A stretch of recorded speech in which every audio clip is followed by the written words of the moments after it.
Threads of Sisterhood. A story of choice and identity. Behind the closet door. My name is Jackie, and this is a story that began with a dress. People like to say clothes are just fabric. Just colors stitched together. But I've learned something different. Sometimes clothes hold entire lives inside their seams. Michelle's story began on a quiet afternoon when I came home from school. The sky had been threatening rain all day, and the scent of damp pavement followed me through the front door. I was still wearing my school uniform, a soft cream blouse and a charcoal skirt that brushed against my knees as I walked upstairs. When I pushed open my bedroom door, I stopped. Standing in front of my mirror was my 13-year-old brother. He was wearing one of my dresses. It was a light summer dress I'd left draped across a chair that morning. Pale in color, airy and soft, the kind of fabric that seemed to move even with the smallest breath of air. The neckline sat slightly crooked on his shoulders. The waist didn't quite fall where it should. But none of that mattered to him. He was completely absorbed.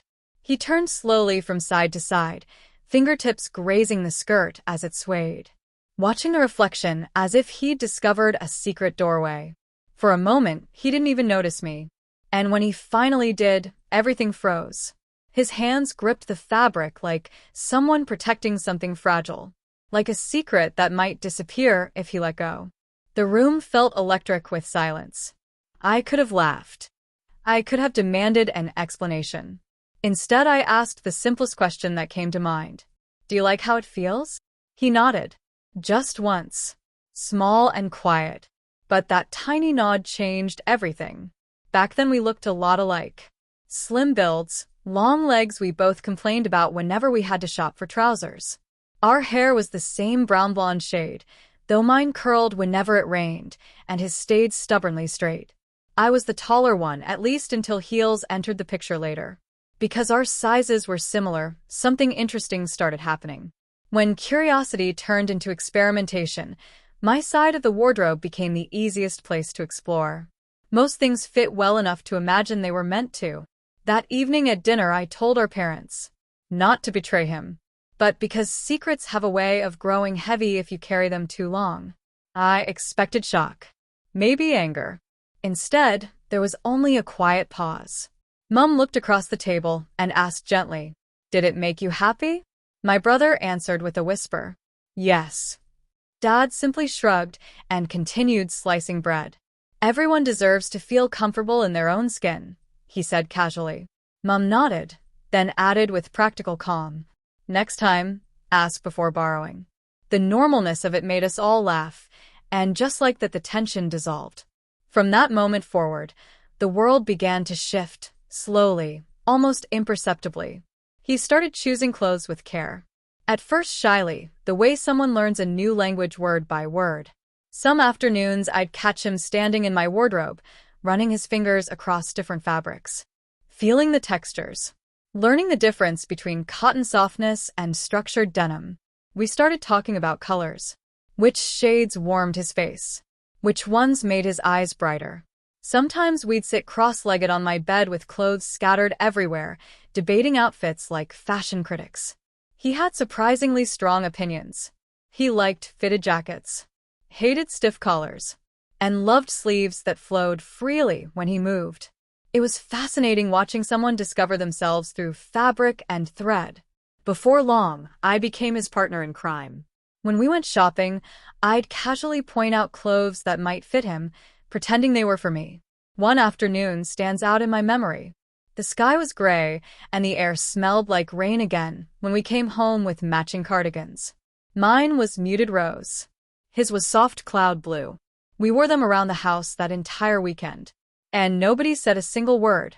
Little by little, confidence began stitching itself into his life.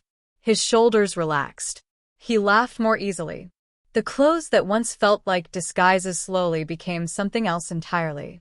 An invitation. A quiet declaration. This is me. Back then we weren't talking about new names or futures yet. But looking back now, I think that was the moment Michelle quietly began to step into the world. One thread at a time. Life settled into a gentle rhythm after that first discovery. Nothing dramatic happened. No grand announcements. Just small, quiet moments that slowly shaped everything. Most days, it was simply the two of us existing in our little world, siblings standing in front of open wardrobes, experimenting, laughing, discovering which pieces of clothing felt most honest. One Sunday morning, I walked past my bedroom and noticed the door slightly open.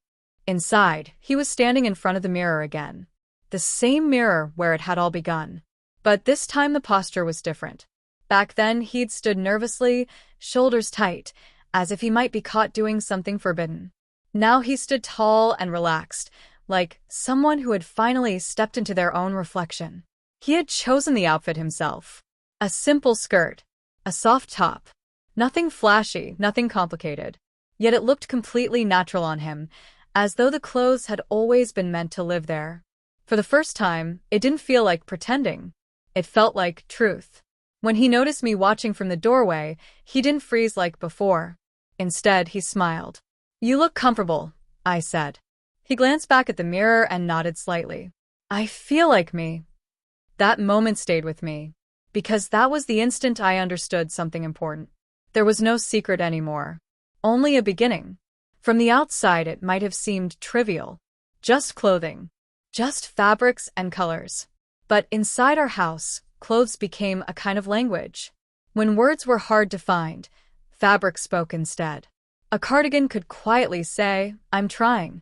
A neat blouse could whisper, "I belong." A pair of polished shoes could confidently declare, "I'm ready." And each time my sibling chose something new, the message grew clearer. Our parents adjusted to everything with remarkable calm. Mom would occasionally return from town with something folded neatly in a shopping bag. Never anything extravagant, just a piece she thought might suit. A soft sweater. A skirt in a color she'd noticed he liked. Dad adapted too. At first he seemed unsure of what to say, but eventually he found the simplest phrase in the world.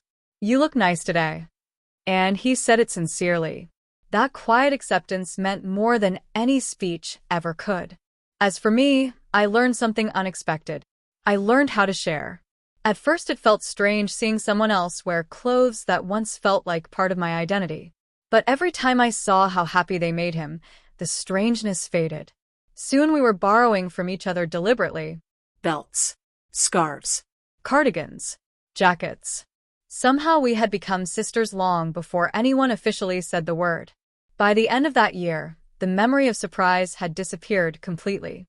In its place were ordinary, beautiful routines. Mornings spent choosing outfits together. Laughing when someone grabbed the wrong shoes. The familiar buzz of the hairdryer before school.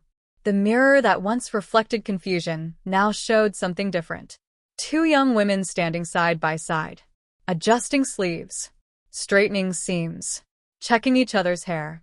If a stranger had looked through our window, they would have seen nothing unusual. Just two slim girls, one a little taller, giggling over some tiny imperfection. But I knew better. I was witnessing something extraordinary. A transformation built from cotton, courage, and understanding. That was how Michelle's story truly began. Not with a grand declaration, but with a soft whisper of fabric and the simple willingness to listen. Turning 14 rarely changes a life. But for Michelle, it did. For months, we had been slowly approaching that moment without saying it out loud. The borrowed clothes. The quiet experiments in my bedroom. The patient smiles from Mom and Dad. Everyone understood what was happening, even if no one had formally spoken the words yet. The boy they had named years earlier wasn't the person Michelle saw in the mirror. So when Mom appeared one morning carrying a carefully wrapped box and announced there was a special birthday gift, I already had a pretty good idea what might be inside. Michelle opened it slowly. Inside lay a dress. Red and white. Bright and cheerful, like a celebration waiting to happen. The fabric looked light enough to flutter in the breeze. The sleeves were trimmed with delicate lace that caught the sunlight as Mom lifted it from the box. For a moment Michelle just stared, completely speechless. Then suddenly she laughed, a surprised, bubbling laugh that filled the whole room. "Go on," Dad said casually. "Try it on." He said it in the same tone someone might use when suggesting a new jacket or pair of shoes. That calmness mattered. It made everything feel normal. Allowed Michelle to breathe. Upstairs, I helped her put the dress on. We didn't have a full collection of accessories that day. Just a few things borrowed from drawers. A ribbon for her still straight hair. A simple cardigan because the spring air was still cool. When she turned toward the mirror, the red skirt floated just above her knees. The white trim caught the sunlight pouring through my window. She looked at me with wide, uncertain eyes. And I felt proud in a way that's hard to describe. Mom peeked into the room and smiled warmly. "Perfect," she said. "We'll go out like this." Originally, our parents had planned something simple for the birthday. A trip to the zoo. Nothing fancy. Just a relaxed family afternoon. But suddenly the outing felt like something more important. A quiet debut. We piled into the car together. Mom wore a soft floral dress. Dad had on his usual weekend jacket. I chose a navy skirt with a comfortable sweater. And Michelle sat between us in her bright red birthday dress, glowing with nervous excitement. She kept smoothing the sleeves, adjusting the fabric every few minutes. "You look beautiful," I told her. Her face turned almost as red as the dress. By the time we reached the zoo gates, the air smelled like popcorn and the promise of rain. And Michelle stepped out of the car ready to meet the world. Children rushed past the entrance gates clutching bright balloons, their laughter drifting through the afternoon air. Amid all that noise and color, I watched Michelle carefully step into the crowd. At first she moved cautiously, like someone testing unfamiliar ground. Her hands stayed close to her sides and her eyes flickered around as if expecting attention. But something interesting happened after those first few minutes. The rhythm of the crowd carried her along. Families walked past. Children tugged their parents toward animal enclosures. Vendors called out about popcorn and drinks. And slowly, Michelle relaxed. Her shoulders loosened. Her steps became lighter. She forgot to hide her hands. Forgot to keep her head lowered. Then a small girl walking past suddenly pointed at Michelle's shoes and said brightly, "I like those." Michelle's reaction was instant. Her smile bloomed wide and bright, the kind that arrives unexpectedly and refuses to leave. For the rest of the afternoon, she carried that smile with her. Later we boarded the small tram that loops around the zoo. As it rattled along the track, the windows reflected the four of us sitting together. Mom adjusting the brim of her hat. Dad leaning back with an easy grin. Me brushing a strand of darker hair behind my ear. And Michelle beside me, her lighter curls catching the sunlight. Every now and then a breeze slipped through the open windows, lifting the hem of her skirt. She'd quickly tug it back down with a little laugh. There was nervousness in the gesture, but no fear anymore. Just excitement. At lunch, she sat a little straighter than usual.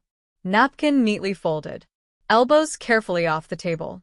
It was a small change, but I noticed it. The red dress wasn't just something she was wearing. It was something she was becoming. A promise she was quietly making to herself. When we returned home that evening, she hesitated in the hallway. "I don't want to take it off," she admitted. Then she spun once across the wooden floor, the skirt flaring slightly as her ribbon loosened and her hair fell free. "I felt like I belonged out there today," she said softly.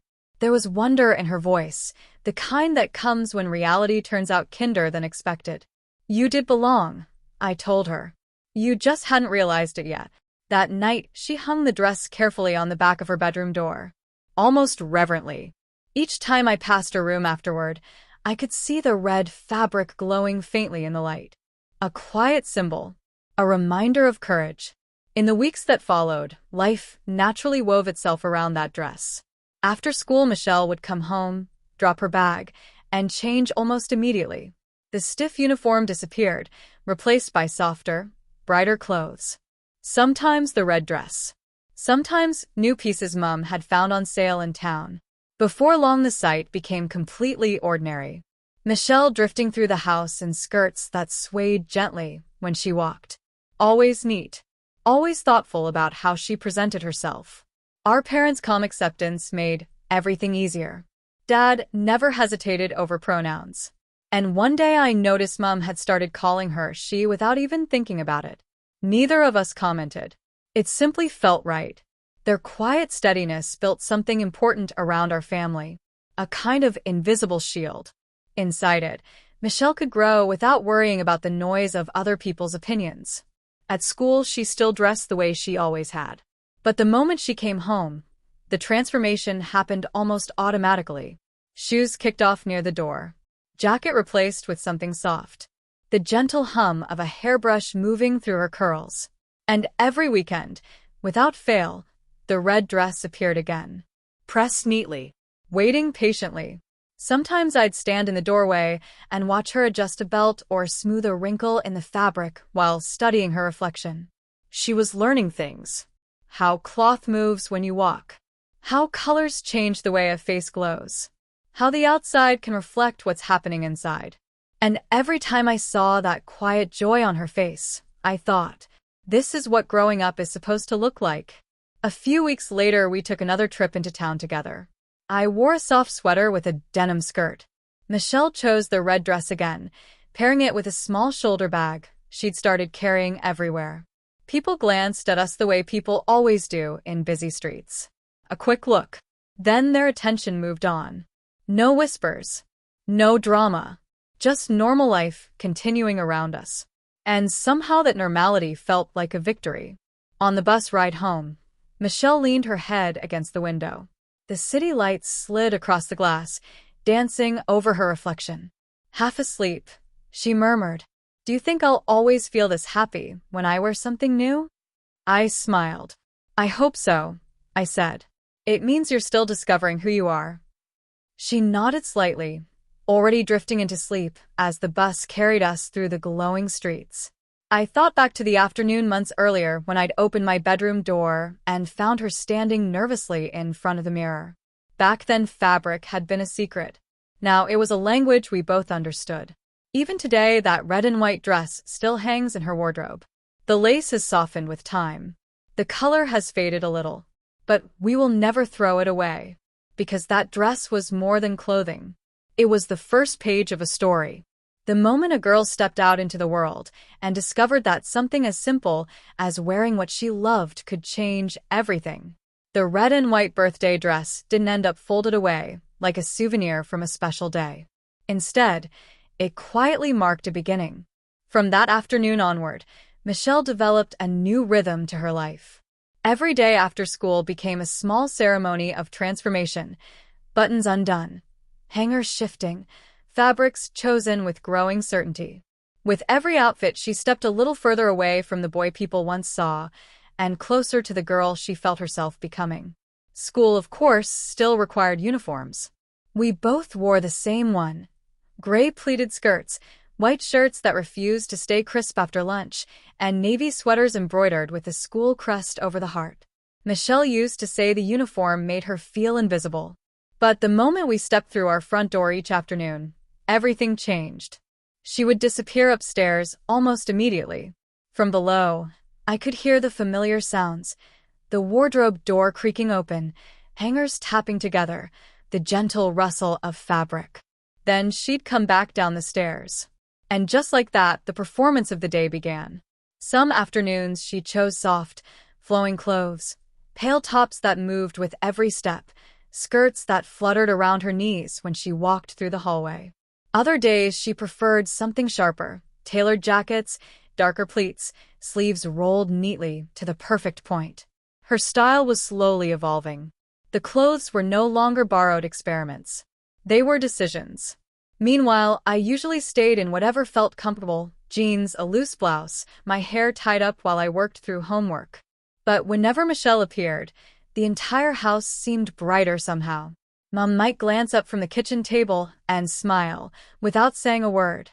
Dad would lower his newspaper just long enough to offer his usual quiet compliment. "Looks nice, love." He said it the same way he might comment on sunshine after rain. Simple. Natural. That calm acceptance meant everything. By late afternoon, we usually ended up in my room, which had gradually turned into our unofficial styling studio. Clothes covered the bed. Shoes lined the floor.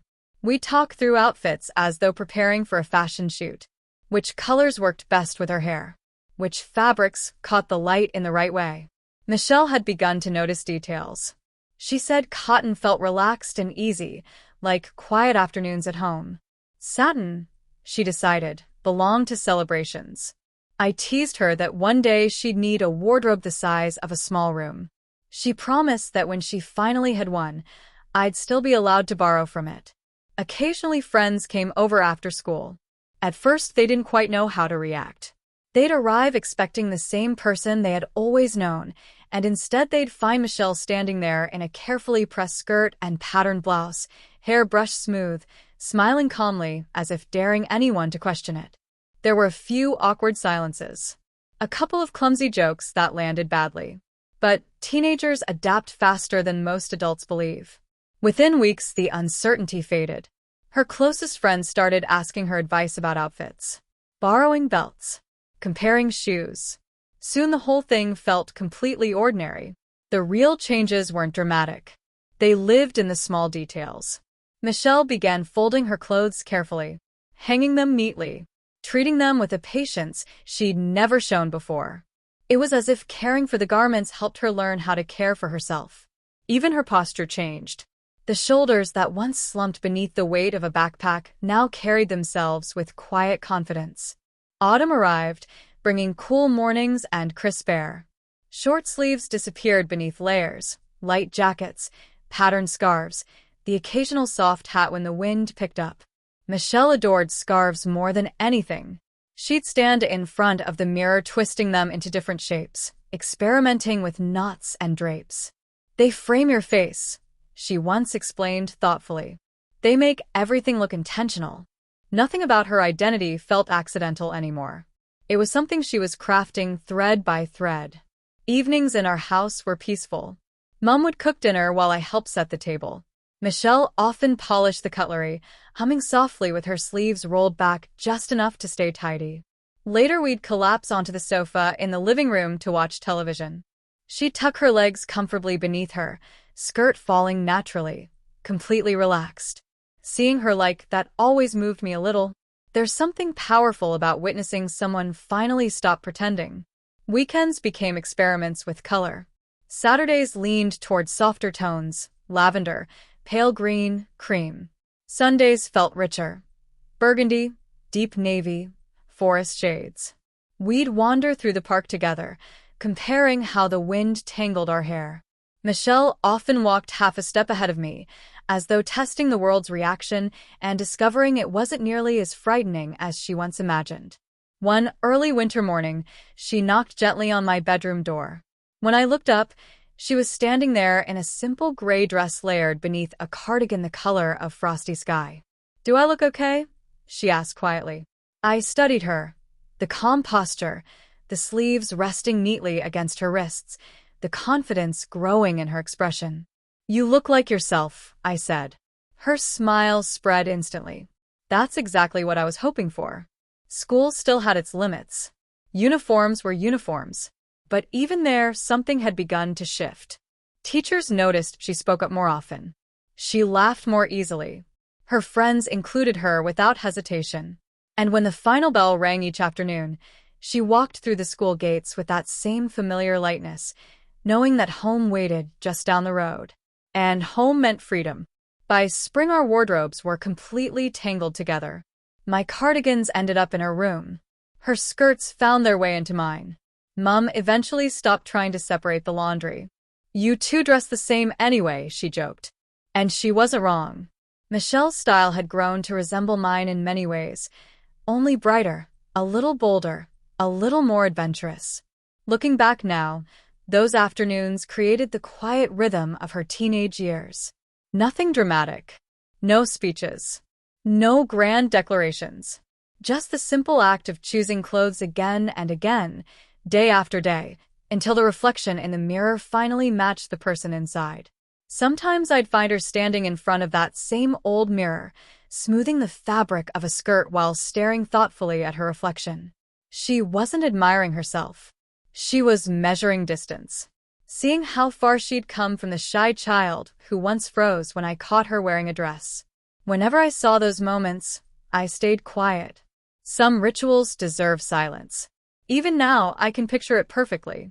Two girls in a small bedroom. One adjusting the hem of a skirt, the other digging through a pile of shoes. Music drifting softly from the radio. A window opened to the evening air, the scent of warm fabric and perfume filling the room. It was ordinary, and somehow extraordinary at the same time. That was how Michelle grew into herself, through quiet afternoons stitched together with cotton, courage, and companionship. Each outfit became another sentence in the story she was writing about who she truly was. And I, the older sister with a shared wardrobe, had the privilege of reading that story first.